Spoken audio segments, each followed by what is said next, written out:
Ah, okay. So now I'm with all you guys, and I'm back from the dead. So great. It feels really fine. Hello, everybody. It's quite a shock to be here doing this interview. Uh, and so many people are dying. I hate to be a copycat. I want to die when nobody's dying for a while or something. But that's so. This is good. This is good for your, because this is easier to listen to than to read, as that's your philosophy now. Here's the sound of my coffee machine, which has a nice drone. Oh, I have to get it going first. But it has a very nice drone. So I'm here in Charleroi, and now I'm doing many more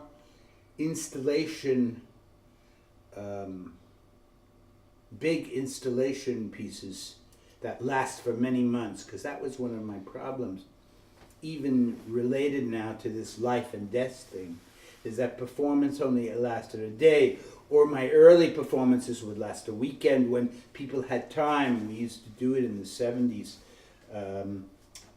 Here's now my coffee maker drone.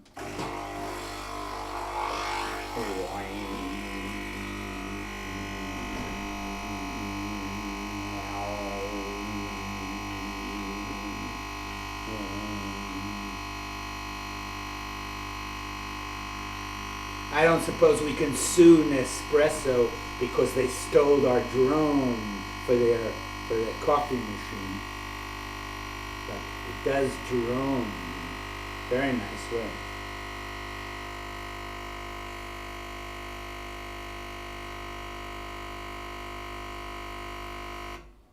Nice, very nice. And it also makes coffee. See, for example, my early drones never did anything. You went, you got stoned. Sometimes you couldn't wake up. You were in Gaga land, but you never had a coffee out of the drone. This is a drone now that with a nice coffee. Very good idea. So, oops, another one bites the dust. Oops, another one bites the dust. Oops, another one bites the dust. Yeah, I have been one of the noisier I hate that term. It still comes back. It's like when they bring up things, it's like that'll even be in my necrology, my obituary. Yeah. It'll be a minimal. I have to try to get rid of that before I die. That's because I hate it. How can that be my life? Minimal. That's like you don't pay a tip. You're cheap. It's exactly the opposite of my life. How can that have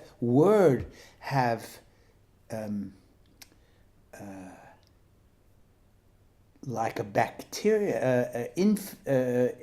Everyone is in, like when you have a great, it's an epidemic proportions. That they won't let me get rid of this. For me especially, what a rigidness in an entire 50 years. They can't find at least 5 words. Well, now all my pieces are like Gesamtkunstwerks. I stole that work from my wife because my wife is one of the protectors of the Palais Stokely here in Brussels, which is a traditional real Gesamtkunstwerk done by Joseph Hoffman and the Wiener Werkstätte. They built it in the building itself was built here with the help of some Belgian architects between 1905 and 1912. But that was the secession that we were talking about with the Tony Conrad story. And so they built, in those days, they used that word which actually Wagner used at the very first when he was working on Bayreuth and the idea of a theater which would be specially made for an experience, a total experience. This was like long before now it would become now that you wear these goggles and you have a total experience. That's what he was looking for. And in the bourgeois sense, that's what the Wiener Werkstätte was looking for, a house where every part of the house was intended an extension of the concept of the architect and the designers. And so the Palais Stockley is one of the great chefs-d'oeuvres of Europe here in Brussels, and my wife, it's my wife's family, she's one of the protectors of that, and the word that they use often in describing that palais is that it's a Gesamtkunstwerk. And when I was growing up in New York City and at Cal Arts, we called things like that multimedia, total work, but it didn't have any of the delicious Europeanness of this work. So you always used to say, yeah, yes, I do multimedia. Boy, multimedia, what a benign term. But Gesamtkunstwerk, wow.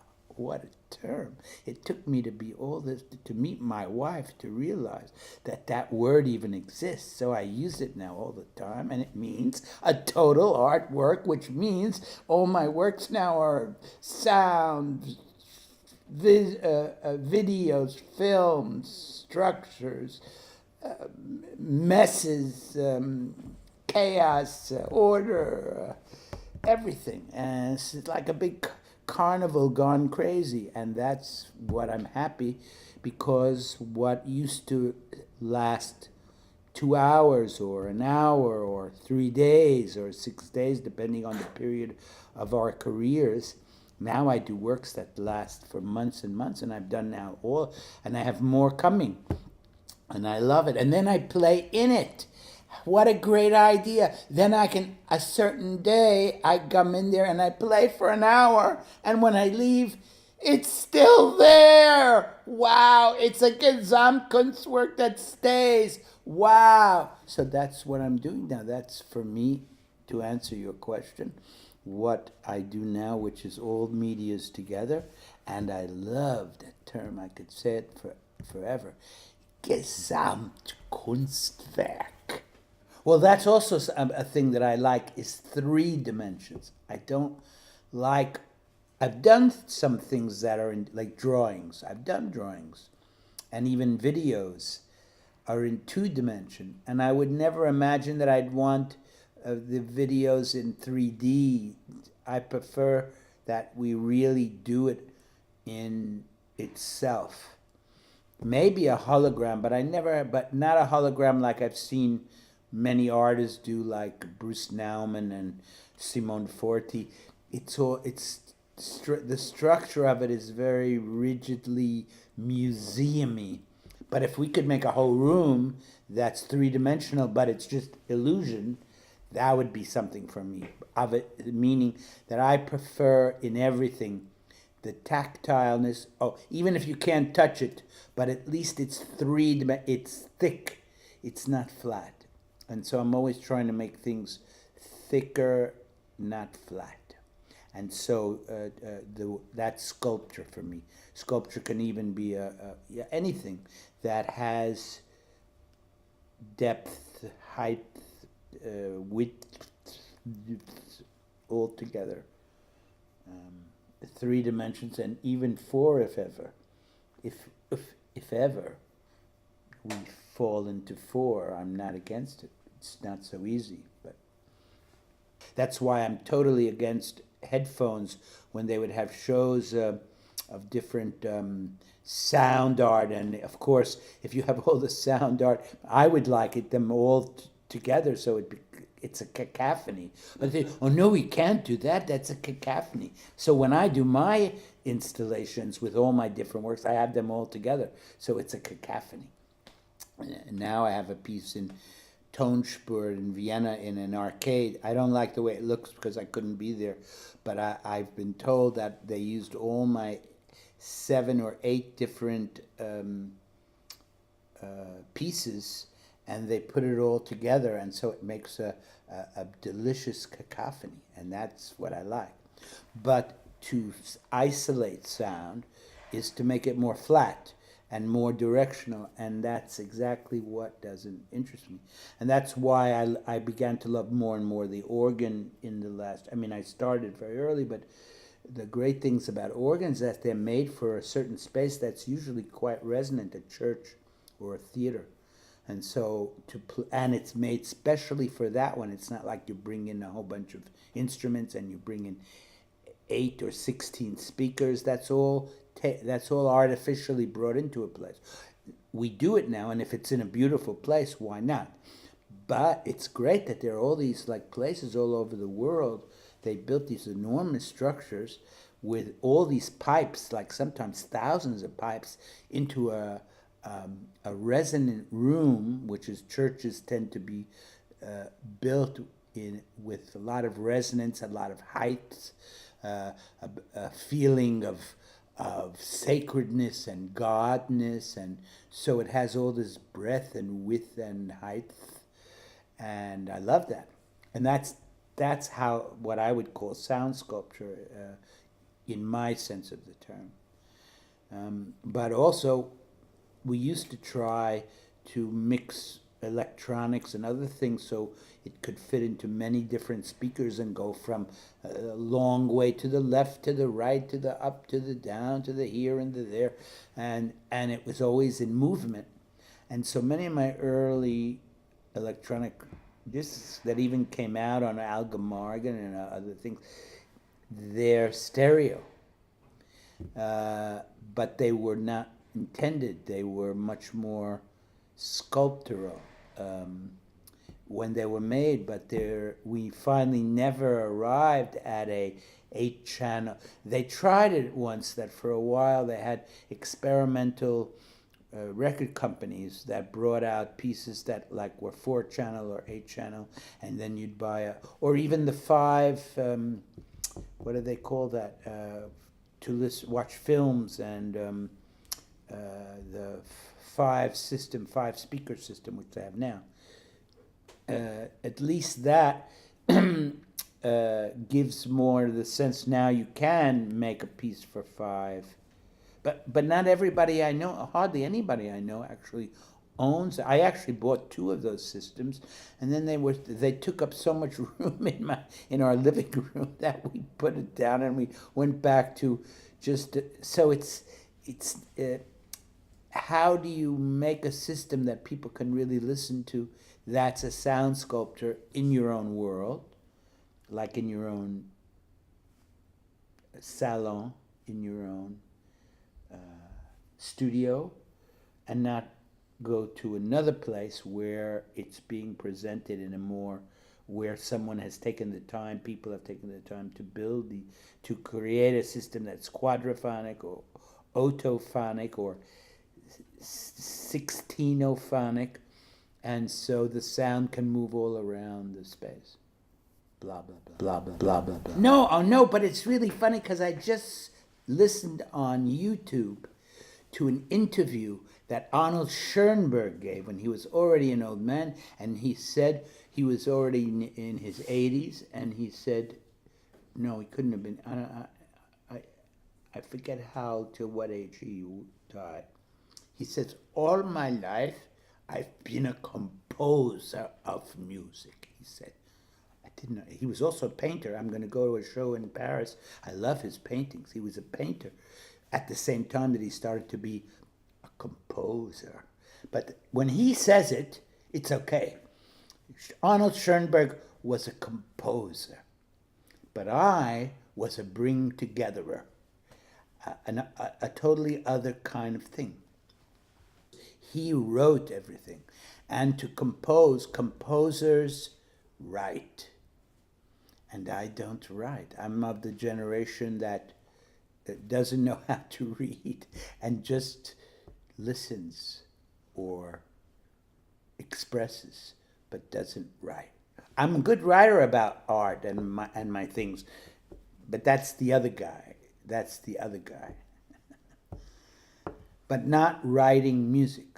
That I don't know how. I mean, they tried so many, like my strumming piece. About 10 people tried over the years to make, and so they come back with like 50,000 little dots. What the hell is that? 50,000. That's your piece. That's my piece. 50,000 dots. No, not possible. So we never found a way to, and then we did it like oscilloscopically, because if you put the piece into an oscilloscope, then the wave patterns, that was nice. But what are you going to do with an after you show an oscilloscope and nobody knows what the fuck to do with it? So my works were uncomposedity. They were uncomposable. That's it. As during my adolescence or during my time as a young student, I was playing the bells, the carillon, next to the Museum of Modern Art. I was often in the Museum of Modern Art.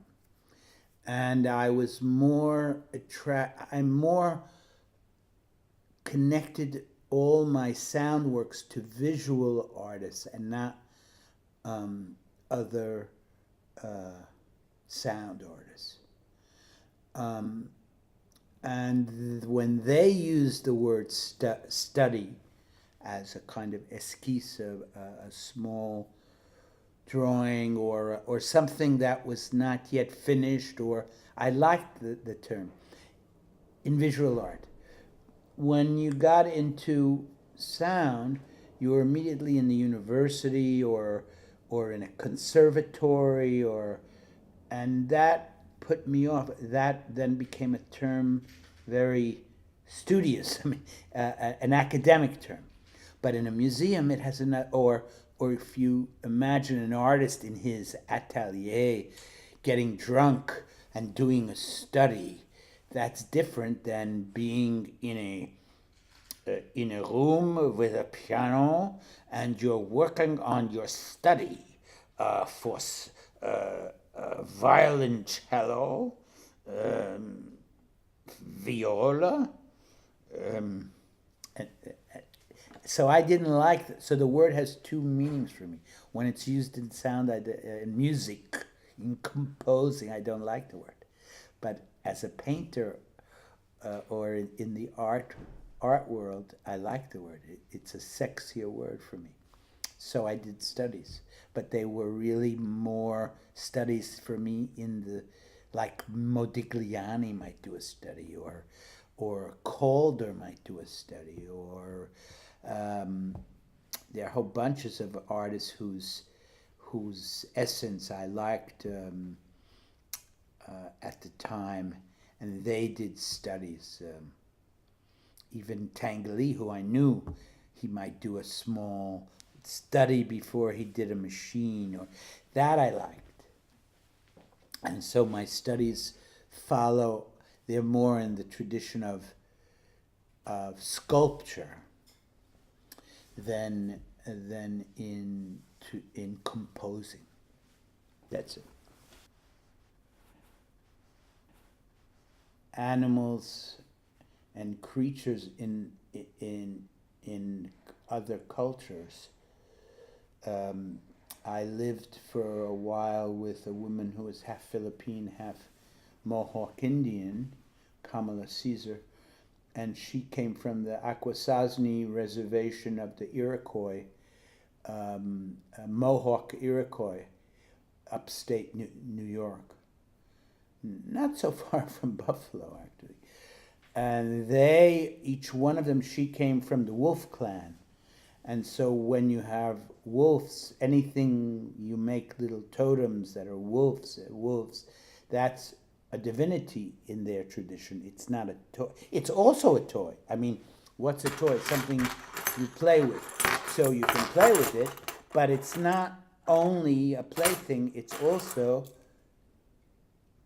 godly or sacred or protector or somewhere in the great cosmos, it has a place. It's not just a plaything. And all my animals, I've taken sort of the idea that, which people think is a crazy idea. Imagine he thinks that all these things that are come after the teddy bear, and the teddy bear is born in Brooklyn in 1902, and that's a show I'll do now in New York in the Jewish Museum, which is about the bar mitzvah of the bear, because he's never had a bar mitzvah, which is he was invented by a Jewish couple from Brooklyn who immigrated from Eastern Europe. So for me then, all animals created that are soft of this sort of ilk in the last century and 15. So he will have his 115th anniversary on 2017, the teddy bear. And so if all of these are descendants of him, they all have some kind of sacredness in my position, and so they're divinities. And as my wife always said, and many people used to say, that all of my sounds in my life have some kind of sacredness. So it fits. If with all the divinities I have all around me all the time, it's great because I have already invented a sacred style that even Nespresso uses now. They do sacred music with the drones that make coffee. What an amazing! That's divine. That's divine. You don't need George Clooney for that. Wow. We'll let that pass. Here's a compressor. This is my compressor in Charleworld that also has its own sacred sound. Compressor. Compressor. Compressor. Compressor.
It's long.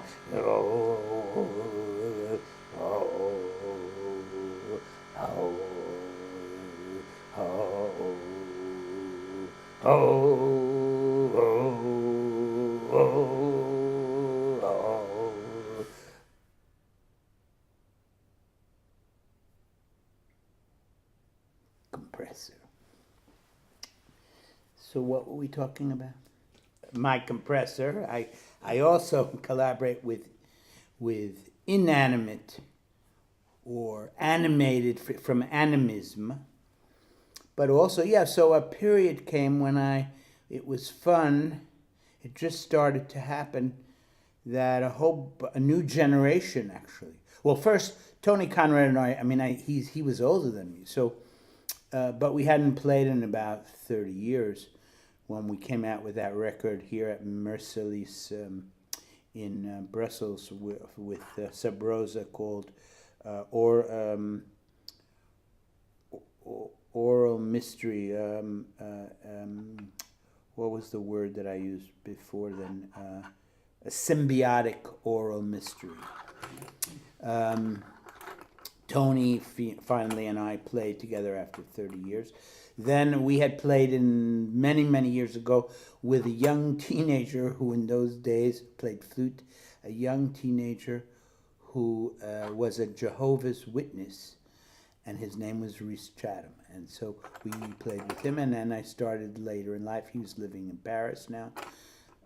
He's a father, and all sort of things have happened to him in his life. And so we even came out with 3 records on Sub Rosa some years ago now. He came here to Brussels, and we played together.